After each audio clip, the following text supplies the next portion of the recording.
What's up, Pokemon fans? I'm Professor K for the Pokemon Evolutionaries, and welcome to another edition of Deck Tech Thursday. This week, we're going to be covering a variant of Mega Alakazam. Now, while the main focus of this deck is not exactly Mega Alakazam, it does have a partner that has a little bit more focus, but it works really well with it, and it kind of updates a deck that we already profiled in the second episode of this series, I believe it was, and that partner is Trevenant BREAK. Now, I'm going to explain to you exactly why they work so well together as we go through the profile here.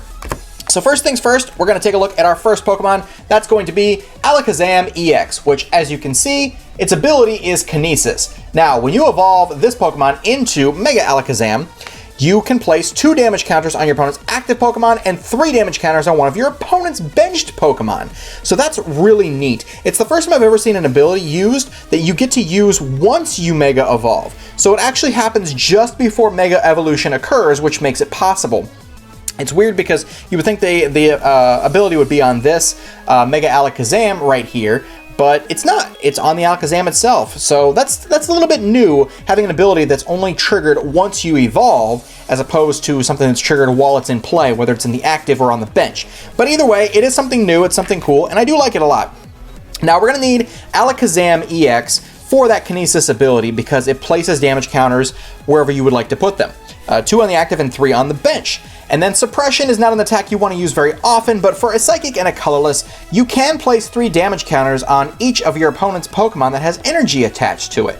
So if it's a real energy-heavy deck, you can actually use Suppression with Dimension Valley for a single Psychic energy, as Dimension Valley takes away a Colorless requirement. You can use Suppression, but ideally it's not what you want to do. Now, this is a very thin line, as you can see, a 2 Alakazam, so we're only going to have 2 Mega Alakazam, which, as you can see here, has an attack called Zen Force. Zen Force is very, very powerful in the effect that for a Psychic and a Colorless, this attack does 30 more damage for each damage counter on your opponent's active Pokemon. So the base damage is 10. Now, the idea is once you Mega Evolve, if your opponent's Pokemon has no damage counters on them, you Mega Evolve, and all of a sudden it has 2 damage counters on it. So now Zen Force is already hitting for 30, 60, 70 damage base. With Dimension Valley, that's a single energy, so 70 for 1 is actually really strong, but it's not exactly what you want to be doing. And, you know, it's more of an attack later on in the game after damage has been built up. So what can we do to build up that type of damage? Well, there's a couple of options. Some people are building it with Absol, some people are building it with Bats, but Trevenant BREAK seems to be the way to go. So we're going to try it out. First of all, we have 4 copies of Phantump, and of course this is the Phantump from Breakpoint. This is a standard deck, but it works in expanded just as well. This is the one that has Ascension, which for a single energy or with a Dimension Valley in place, does it for free, where you can search your deck for a card that evolves from this Pokemon and put it right on top, which is pretty broken if you're going second. You're putting that turn 1 item lock, even if you don't hit the Wally, so that's kind of a big deal. So of course what you're going to want to evolve to is this Trevenant. This is the one with Forest Curse. This is a very powerful Pokemon. Being able to lock your opponent at items as long as it's in the active position. This is basically why this deck does so well. It's item denial all the way. You can use Tree Slam for a Psychic and a double Colorless for 60 and 20 damage to 2 of your opponent's bench Pokemon.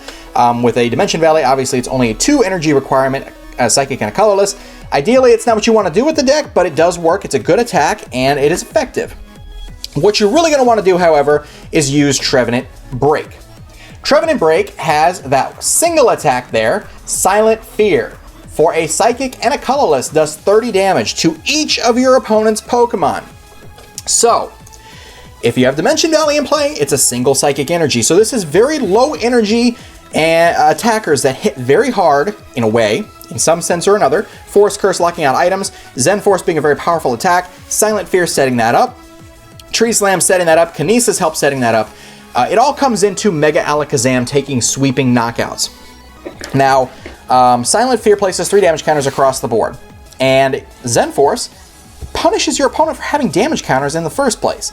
So it's just really good synergy between the two, and you're also item locking at the same time. So in essence, it's just a strong deck that's very energy efficient, and it has hard-hitting attacker, or has a hard-hitting attacker in Mega Alakazam. Now there's also a possibility to hit hard as well later on in the game with this Pokemon. This is Wobbuffet with Bide Barricade. As long as this Pokemon is in play, each of your opponent's Pokemon, and yours as well, each Pokemon in play in each player's hand, each player's discard pile, has no abilities except for Psychic-type Pokemon. So creating a lock of its own. While this is active, no abilities. While this is active, no items. And Psychic Assault, for a colorless and a Psychic, does 10 damage and 10 more for each damage counter on your opponent's active Pokemon. So we are now punishing our opponent again, completely for having damage counters on it in the first place, whether it's Mega Alakazam or Wobbuffet. Obviously, this is like a mini Alakazam, Mega Alakazam in a way, because you're using Psychic Assault 10 plus 10. This is 10 plus 30, so this is a little bit more like Wobbuffet on steroids, without the Bide Barricade, of course. And since we play all Psychic Pokemon, there's no reason why Bide Barricade would cause any issues for you, except one. This deck does play 2 copies of Shaymin EX for the setup ability, so obviously you're not going to want to put Wobbuffet in the active position if you plan on playing a Shaymin. And if you do plan on playing a Shaymin and you have a Wobbuffet active, you better get it out of the way before you bench that Shaymin, because as soon as you put that card down, it doesn't matter if you're like, oh, I was going to retreat the Wobbuffet, your setup is still not going to be activated, and you still have to keep the Shaymin on the bench, and it becomes a target and a liability for the rest of the game. So 2 copies of Shaymin EX lets you set up and draw up to 6 cards into your hand. So that's going to be part of your drawing engine here, and this is the final Pokemon in this deck. So we have quite a few Pokemon in this deck. We've got 2, 4, 6, 8, 10, 11, 12, 13, 14, 15, 16. There's 17 Pokemon in this deck. Realistically, I would have loved to have had a 4th Trevenant. I just couldn't find a place to fit it in. But there may be a way if you work the deck out yourself. But let's just move on to the supporter lineup of this deck. It's a pretty thin lineup, but I think it's effective. All right, so we're going to start off here with, of course, Professor Sycamore, because each deck has to have some kind of really good draw card, and this is one of them. So Professor Sycamore, discard your hand and draw 7 fresh new cards. As a competitive player, of course, you are fully aware of what Professor Sycamore does, and if you don't, and you're newer to the game, now you do. This is a staple in every deck. At least 3 pretty much in every single deck. Most of the time, it's 4. Now we get into a card that's brand new into the format and is finally legal after 3 weeks of release of Fates Collide, which has now obviously been 3 weeks and 1 day, actually. 22 days. We've got... Oh, sorry, turned it the wrong way. We finally have our N. N is back in the format. Like it or hate it, guys, it doesn't matter. N is back, and that means we are going to be shuffling. Each player is going to shuffle their hand into their deck and drawing as many cards as they have prize cards remaining. So if you do a turn 1 N, both players are going to be drawing 6 cards. If they do it late game, you might be drawing a lot and your opponent might be drawing a little. If they do it to you, they may be drawing a lot and forcing you into little. So it's a very disruptive card. However, I hate to say it, in the standard format, we needed a card like this. It's about time that it's back, and we have 3 of them in this deck. So N is back. Like it, hate it, love it, whatever the case may be. There you go. It's back in the game, guys. So we have 3 copies of N, so we finally have some reliable draw support. I wasn't a fan of Professor Birch's observation, and I wasn't a fan of Shauna. So N, I think, brings some consistency to the standard decks, makes it a little bit more healthy. Obviously, you're going to have players who are going to take advantage of that, so, you know, just however your opinion is on that. Personally, I'm kind of happy. All right, so this is our whole draw engine right here. Shaymin, Sycamore, N. The next trainer card we're going to be looking at here is a supporter card, Wally. Wally's a big deal, guys. Wally is a big deal. So Wally allows you to search your deck for a card that evolves from one of your Pokemon, excluding Pokemon EX, and putting it onto that Pokemon. Of course, it counts as evolving that Pokemon. Shuffle your deck afterward, and you can use this card on your first turn or on a Pokemon that was just put into play this turn. This card has a few uses that would come in handy. They're all going to be dealing with Trevenant, though. Turn 1, you put down a Phantom. You Wally into a Trevenant. Your opponent is locked out of items on turn 1 unless they have a Lysander to get something off of your bench. If there is anything on your bench, there's nothing they can do to get out of the item lock on turn 1. Now, if you go second, you can also Wally into Trevenant, but you also have the option to Ascension as well if you attach an energy or if you have a Dimension Valley in play. You also have the ability later on in the game to Wally from Trevenant into Trevenant Break if you don't have it in hand. It comes in a lot of handy. I think that this is at least a 3 of in this deck, and it's very important to keep Wally in any kind of deck revolving around Trevenant Break. Our final supporter card is going to be a single copy of Lysander, because every deck should have at least one copy of Lysander, to switch one of your opponent's benched Pokemon with his or her active Pokemon. I think it's a card that you just can't be without in these times. You have to have some kind of Pokemon catcher effect card. All right, so now on to the item cards. Of course, we are going to play 4 copies of VS Seeker. Pretty standard stuff. I don't see any decks at all ever playing any less than 3, and most of the time that's pretty rare. Having 4 of them has become kind of the norm and really important. It allows you to get back any of your supporter cards from the discard pile and put them into your hand. So even after you've played Sycamores and Ends and Wallys and Lysanders, you're still open to the option of getting it out of your discard pile and playing it again.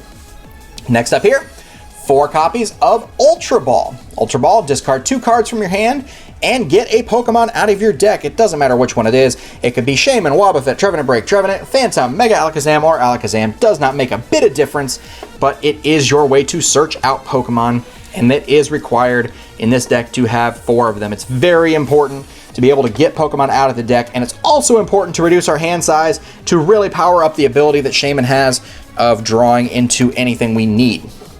Next up here is a card that I wish I had 4 copies of. Again, this is a very tight deck list, so it's limited.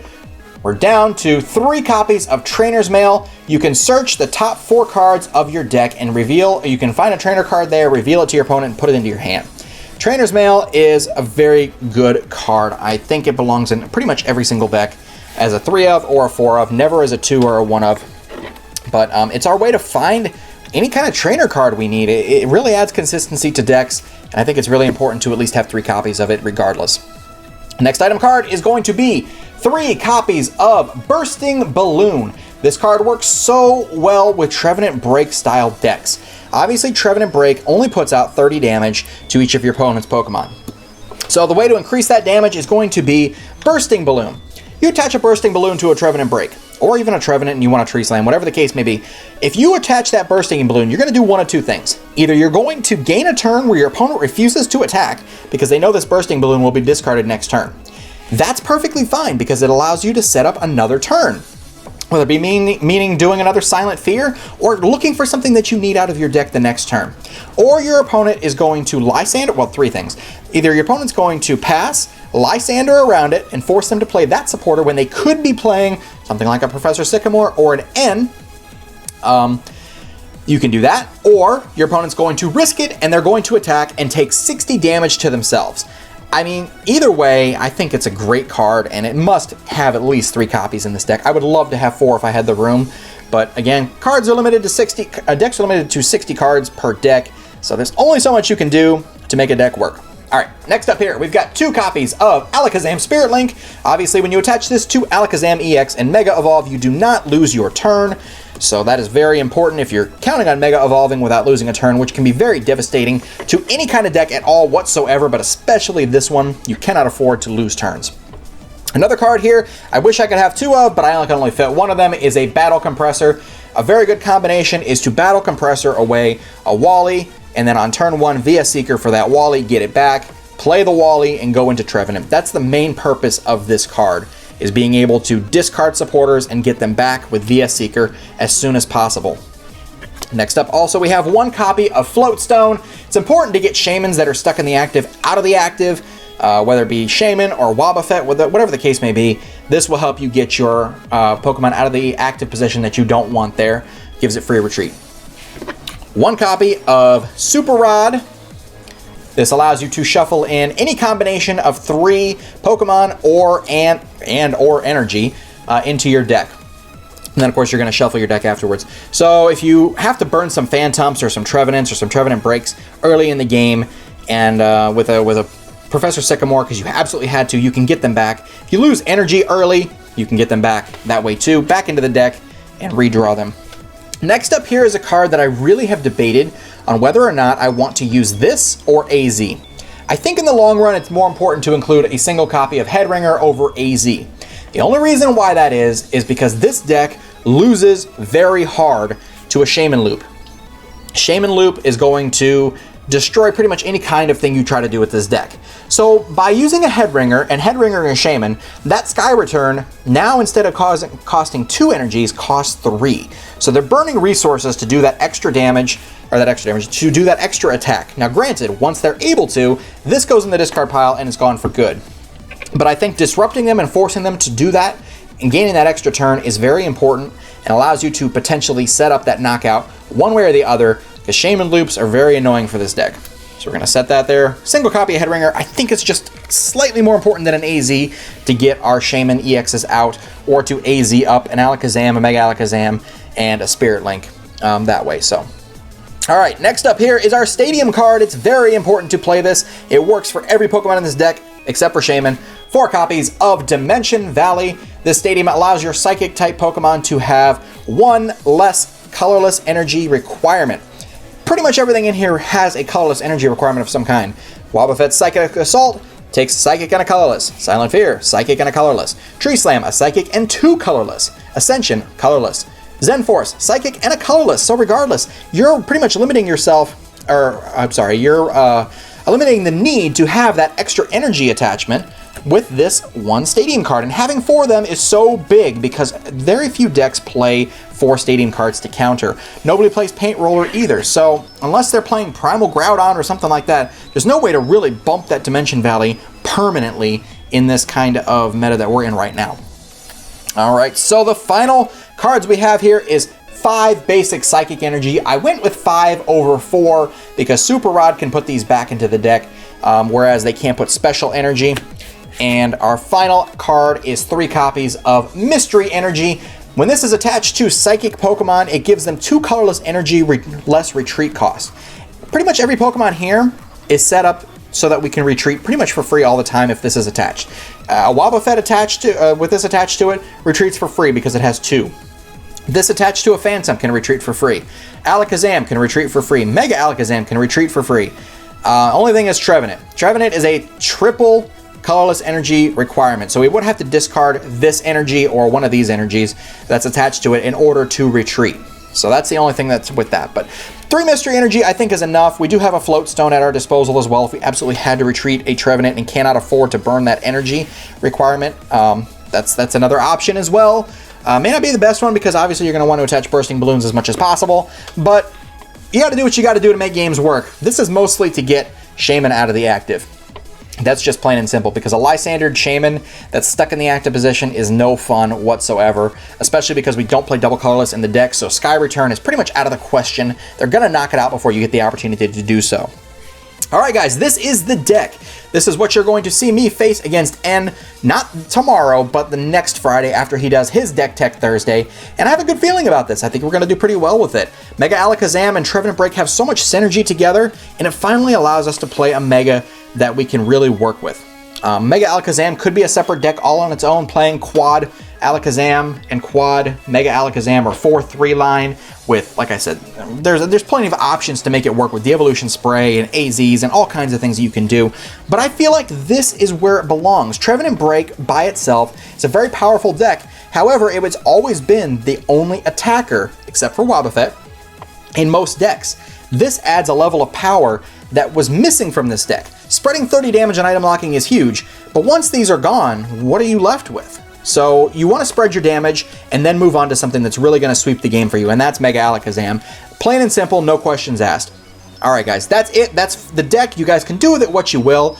I think it's a fantastic deck the way it is, but if you see changes here or there, say you want to throw another Trainer's Mail in, or you want to throw another Bursting Balloon in, or you want to get that second Battle Compressor in, or a 4th Trevenant, you know, you can mess with it. There's only some changes I think that need to be made to it to really perfect it, but I really like this build, and I'm really confident in our matchup here against N. Not tomorrow, but next Friday on Battle Frontier Friday for whatever he decides to build. I don't even know what it's going to be yet, so you guys just have to stay tuned next Thursday to catch that here on Deck Tech Thursday, and we're going to see you guys there. So hopefully you guys enjoyed this video. If you did, be sure to hit that like button, comment down below, and of course subscribe for more TCG content here on the Pokemon Evolutionaries. Got plenty more coming your way. Lots of exciting stuff happening here for the channel, and a lot of big things coming in the further future as well. So hopefully you guys stick around for that. We appreciate all of your love and support, and we will see you guys in the next video. I'm Professor K for the Pokemon Evolutionaries, and you all take care.